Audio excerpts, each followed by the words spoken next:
Hello everybody, Sunday Elijah here. Welcome, welcome, welcome. Please go and share this message with your friends and family members, as many people as possible. Well, we are continuing our studies today about black people. So are black African people cursed? Are black people cursed? Are African people cursed? That is the topic we have been looking at, and we are going to continue looking at today. But today's topic should be very, very interesting to you, because African people are obviously not cursed, because if they are cursed, they would not be so influential and so successful in Europe. And they would not go and be leading and ruling over Europeans many, many years before now. You see Africans ruling Europe and lording it over and being the managers and the lords excuse me, in a lot of ways and in a lot of areas in Europe, even during the Roman Empire. During the Roman Empire conquered the whole world, and even then Africans were able to distinguish themselves. They were able to distinguish themselves as in different capacities, So we are going to right now talk about, I'm going to right now talk about the influence of Africans on the Roman Empire. The influence of Africans on the Roman Empire. You will not believe it. A people that is cursed cannot have this kind of influence. So we need to change our mindset. It is all in our head. If we will believe that we are cursed, then we are going to be paralyzed by that thought. But when we know that we are blessed and we are not worse than any other person, but rather better in a lot of areas, when we know our history, then we'll be able to set our mind right and be able to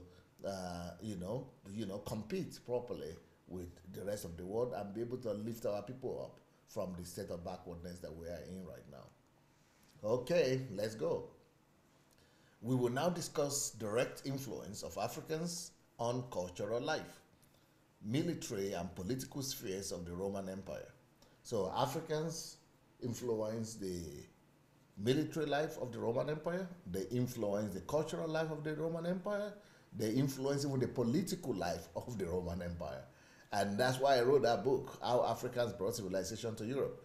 We will get acquainted with African artists, military commanders, and even Roman emperors who are blacks. So let's start with Publius. Publius Terentius Afer, a prominent playwright of the Roman Empire. So he was a black man. Great African men and women had a strong influence on Roman history and culture. For example, a prominent playwright and representative of Roman comedy, Publius Terentius Afer, or simply, they used to call him just simply Terence. And a lot of people bear the name Terence today. That's where you get your name from. Such immortal sayings as, I am a human being, nothing human can be alien to me. You see, that belongs to this black man. I'm a human being, because he was a black person, and black people were not always respected. So he was, as a playwright, he was saying, as a black man, I am human. I'm a human being. And because of that, nothing human can be alien to me. So he was going for the best, everything that man could achieve, and he was achieving it. And then there is another phrase that belongs to him in history that we all use today. As long as there is life, there is hope. Have you ever heard that phrase before?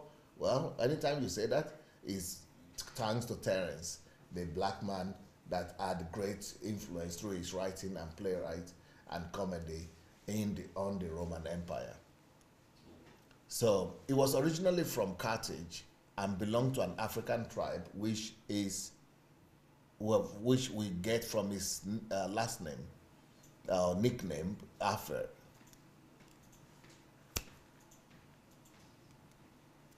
After somehow getting to Rome, Terence was a slave to Senator Terentius Lucanus. And at that time, slaves were not just white people, black people, but white people were slaves too, because Roman Empire conquered land, and the land that they conquered, they enslaved the people there.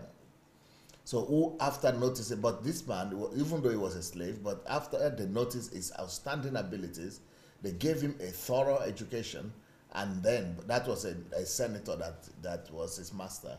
And then they gave him his freedom because he was so smart. Terence's talents opened him a way to the highest circles of Roman society. So no one has the greatest success was his play, Eunuchus, which used to be performed twice a day and received prizes. After another play that he wrote, The Brothers, in 160 BC. Terence made a journey to Greece. That was after that play. He made a journey to Greece, from which he never returned, unfortunately. He died in 159 BC when he was just 25. Some people say he was 35, but quite young. But he left an indelible mark that up to now is one of the greatest playwrights in Roman history. Terence's plays were in conformity with the society in which the poet mingled, and were of much greater purity and nobility of language than comedies of Plautus, a prominent Roman comedy dramatist. Terence's style was so elegant that the poet's enemies spread rumors that Scipio and Laelius, Roman military commanders, and the intellectuals helped him write his comedies. Publius Terentius Afer, comedies. These are some of his plays that he wrote. So these are his plays, his comedy plays. They're like a theater. At the same time, Terence tried to avoid obscenities in his plays. His work remained very popular up until the 19th century, recent history. Even in the antiquity, Terence's comedies were studied in schools and became a domain of grammarians who wrote different interpretations to them. Interest in Terence did not disappear in the Middle Ages. In the 9th century, his comedies were read by Alcuin, a scientist, theologian, and poet, the most important inspirational figure of the Carolingian Renaissance, at court banquets of Charles the Great. That is how far his influence went throughout the history of Europe. So this man gave birth, is one of the people that gave birth to the modern Europe that we are seeing today, through his literature and through his writings. In the 9th century, his comedies were read by Alcuin, a scientist. Oh, sorry, that is repeated.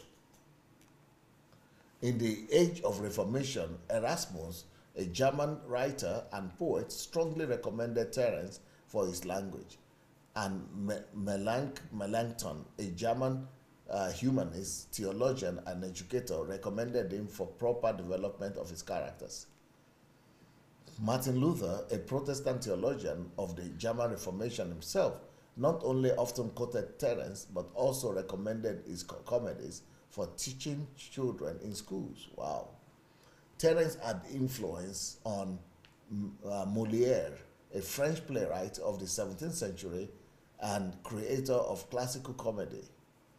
The great Shakespeare, he also had influence on Shakespeare and Spanish playwright Cervantes. You see, so so at the basis of all these great literary giants and writers was a black man's influence. Many translations of Terence's works were made by G. Coleman, an English playwright and essayist. Danish artist Nikolai Abildgaard painted a series of large-size paintings illustrating Terence's play Andrea, and the 3-time Pulitzer Prize winner American writer Thornton Wilder wrote his novel The Woman of Andros based on the same play. And that's a paint over there, you see. The black man in the mist. In Russia, Archbishop Theophan Prokopovich, a primary member of the Russian Orthodox Church Synod, statesman, writer, and collaborator of Peter the Great, when teaching in the Kiev Academy, told Russian Messers Molieres those who want to write comedy should imitate Terence. And most of them don't know that Terence is a black man. And all of them, all over Europe, the comedy, any comedy you see today, people writing comedy today is thanks to Terence. And that man is a black man. Influence from England to France to Germany to Russia, all over Europe. So European literature is as a result of the work of Terence, the black man. In antiquity, Julius Caesar and Cicero praised his plays. Horace, Persius, and Tacitus were closely acquainted with Terence. Just imagine how many outstanding achievements this African made in such a short life. And he died only at 35 maximum. Some people say he died at 25. Some 350 years later, another distinguished African lived, Lucius Apuleius, a Roman writer and poet, Platonist, philosopher, orator, author of a famous novel, Metamorphosis, the Golden Ass. I'm sure most people know that word, Metamorphosis, the Golden Ass. Well, it's a black man that wrote it. It's Lucius. I'm sure many people have come across Lucius as well, Apuleius. He was born in Madaurus, the territory of present-day Algeria, North Africa. Blessed Augustine, who himself studied in Madaurus, mentions, that is the Holy Augustine, or Saint Augustine, who himself studied in Madaurus, mentions Apuleius in his work, The City of God, and certain letters, calling him an African, the most famous of our Africans. Alexander Pushkin, when a Lyceum lad,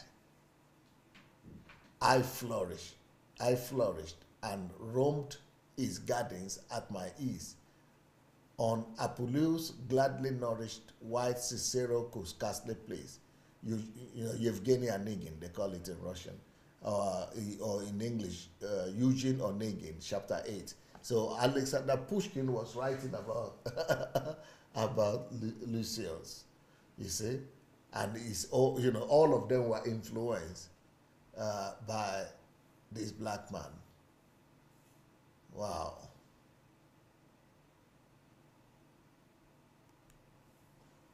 Metamorphosis ends with a tale of a hero also called Lucius, rescued by African goddess Isis, who was worshipped by Apuleius himself. Okay, now we are finished with the greatest literary giants of African descent. Let's go to the greatest African warlord in Europe and in Roman Empire.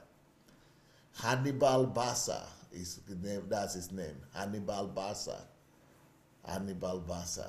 Now, Hannibal Barca is the African father of military strategy, one of the greatest Roman generals of all time.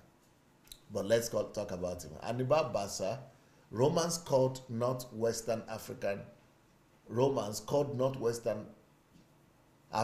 Mauritania, and its inhabitants Moors. So Mauritania, I'm sure most people know Mauritania today. There is a country like that called Mauritania. These are black people. If you go there, you still see them up to today. They are black-skinned people.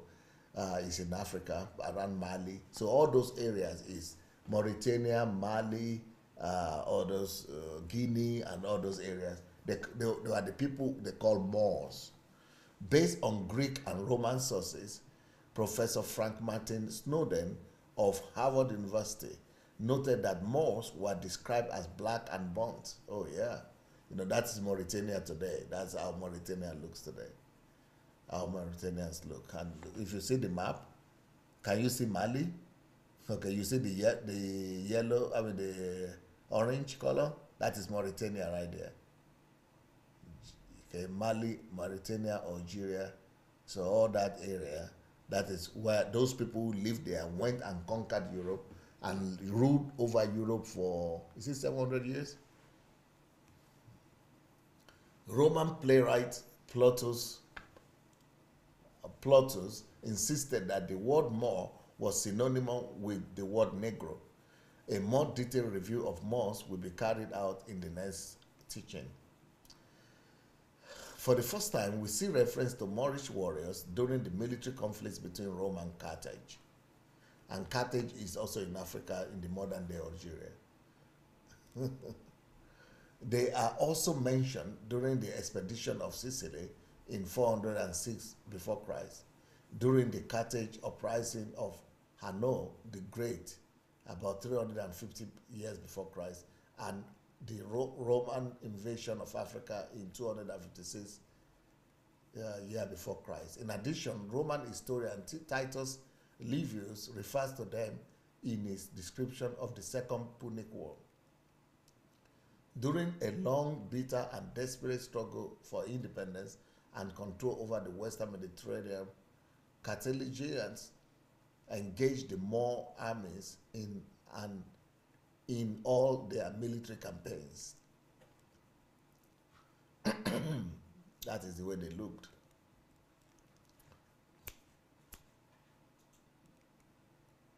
Together with Numidians, inhabitants of North Africa, they fought on Carthaginians' side against Romans. These fearsome Mauritanian warriors gave a lot of help to Carthaginians, especially to African General Hannibal Barca, a Carthaginian military commander. Some 6,000 Moors were under his command, and only when they were already unavailable, he suffered his only defeat. That is Hannibal there. Became commander-in-chief of the Carthaginian army at 26 years old. Hannibal made a significant contribution to the development of martial arts. Hannibal's strategy is characterized by the following elements: ability to properly assess the military and political situation and to exploit tensions in the enemy's camp, taking care of the rear of the army, ensuring sustainability and communications and supply bases, a careful organization of intelligence and extensive research of the battlefield and theater of war, a detailed preparation and procurement of prolonged passages of troops. That is the Hannibal Barca. The main force of the army Hannibal considered to be troops on the ground, whose main strength was cavalry. Hannibal's tactics have the following characteristics: good knowledge of the enemy and ability to use the, I think we did this. Is it the same?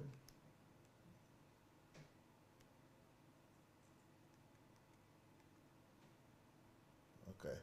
Good knowledge of the enemy and ability to use their weaknesses, careful preparation for the battle, courageous maneuvering the forces, and ambition to completely destroy the enemy, skillful use of elements of surprise and new modes of action, taking into account characteristics of the terrain. The Battle of Cannae is the pinnacle of Hannibal's generalship. It became a new stage in the development of tactics, the first example of encirclement of a large enemy's army and its total destruction. The Battle of Cannae.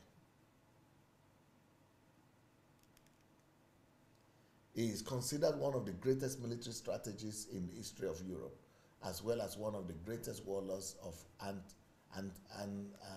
antiquity, alongside Alexander the Great, Julius Caesar, Scipio, and Pyrrhus of Epirus. The military historian Theodore Ayrault Dodge named Hannibal the father of strategy. Wow. because his enemies, Romans, had borrowed a number of strategic elements from him. That's Hannibal Barca there. Such an assessment created for him a strong reputation in the modern world, and he is considered a great strategist alongside Napoleon Bonaparte. Okay? The Jugurthine War was initiated by nationalist fervency of another North African patriot, Jugurtha. Conducting ruthless partisan war, he became a formidable adversary to his enemies, inflicting embarrassing defeats on the Roman legions. Archaeologist Graham Webster writes that Jugurtha's battles showed the value of nimble Mauritanian riders, who therefore were later used by Emperor Trajanus against the Dacians. Romans were not white because a lot of Romans were people of color. You see the way they looked. Yeah, so those are some of the great people you could see in the ancient Rome, in the Roman Empire. A lot of them were people of color that, you know, use their intelligence, literature, philosophy, military, different ways to establish their reputation and to, you know, to gain dominance. We will later talk about the Moors that ruled over Europe for many years.